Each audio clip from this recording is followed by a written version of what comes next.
প্রিয় শিক্ষার্থী, এই ভিডিওতে তোমাদের জন্য রয়েছে তোমাদের নবম শ্রেণীর তৃতীয় সপ্তাহের তথ্য ও যোগাযোগ প্রযুক্তি অ্যাসাইনমেন্টের সমাধান। ডিয়ার স্টুডেন্টস, এই অ্যাসাইনমেন্টে আমি নির্ভুলভাবে উত্তর করার চেষ্টা করেছি। এটি একটি নমুনা উত্তর। তোমরা ইচ্ছে করলে এই উত্তর নিতে পারো অথবা নিজের মতো করে লিখে অ্যাসাইনমেন্ট তৈরি করতে পারো। চলো তাহলে অ্যাসাইনমেন্টের প্রশ্নটি সবার আগে দেখে আসি। তোমাদের অ্যাসাইনমেন্টের নির্ধারিত কাজ হচ্ছে 1 এবং তোমাদের অ্যাসাইনমেন্টের শিরোনাম হবে ই লার্নিং। মনে রাখবে, যখন কভার পেজ তৈরি করবে তখন অ্যাসাইনমেন্টের শিরোনাম হিসাবে লিখবে ই লার্নিং। এরপর তোমাদের অ্যাসাইনমেন্টের নির্ধারিত কাজ হচ্ছে বর্তমান করোনার ন্যায় পরিস্থিতি, অর্থাৎ স্বাভাবিক শ্রেণী কার্যক্রম পরিচালনা সম্ভব না হলে ই লার্নিংয়ের সাহায্য নিয়ে শিক্ষা কার্যক্রম কিভাবে সম্পন্ন করা সম্ভব। তোমার প্রস্তাবনা প্রতিবেদন আকারে উপস্থাপন করো।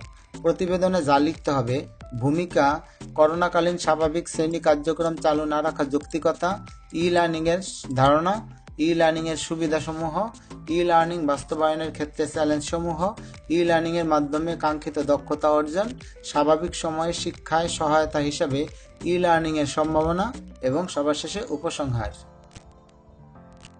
চলো অ্যাসাইনমেন্টের উত্তরটা এবার দেখে নিব। প্রিয় শিক্ষার্থী, যেহেতু তোমাদের প্রতিবেদন লিখতে বলা হয়েছে, সে কারণে প্রতিবেদনের একটি শিরোনাম দিতে হবে।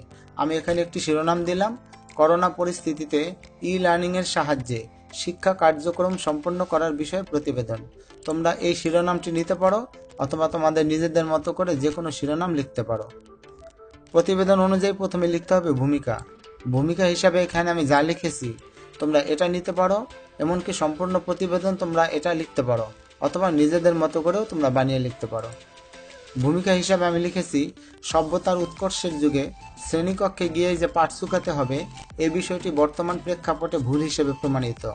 গোটা বিশ্ব যখন আজ করোনার থাবায় পর্যদস্ত, শিক্ষা কার্যক্রম যেখানে স্থবির হয়ে পড়েছে, সেখানে শিক্ষার কাজটা যে ঘরে বসে সেরে ফেলা যায়, এই বিষয়টি সহজ করে দিয়েছে ই লার্নিং। এরপরে অ্যাসাইনমেন্ট অনুযায়ী তোমাকে লিখতে হবে করোনাকালে স্বাভাবিক শ্রেণী কার্যক্রম চালু না রাখার যৌক্তিকতা। প্রিয় শিক্ষার্থী, এই অংশ সহ প্রতিবেদনের বাকি অংশটুকু আমি আর পড়ব না, তাহলে তোমাদের কাছে বকবক মনে হবে এবং তোমরা বিরক্ত হবে। তোমরা শুধুমাত্র স্ক্রিন থেকে দেখে নাও। তোমরা কম্পিউটার স্ক্রিন অথবা মোবাইল ফোনের স্ক্রিন থেকে সম্পূর্ণ লেখাটি দেখে নাও। এখানে আমি সম্পূর্ণ প্রতিবেদনটি তুলে ধরছি।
প্রিয় শিক্ষার্থী, উপসংহার দিয়ে তোমরা প্রতিবেদনটি শেষ করবে।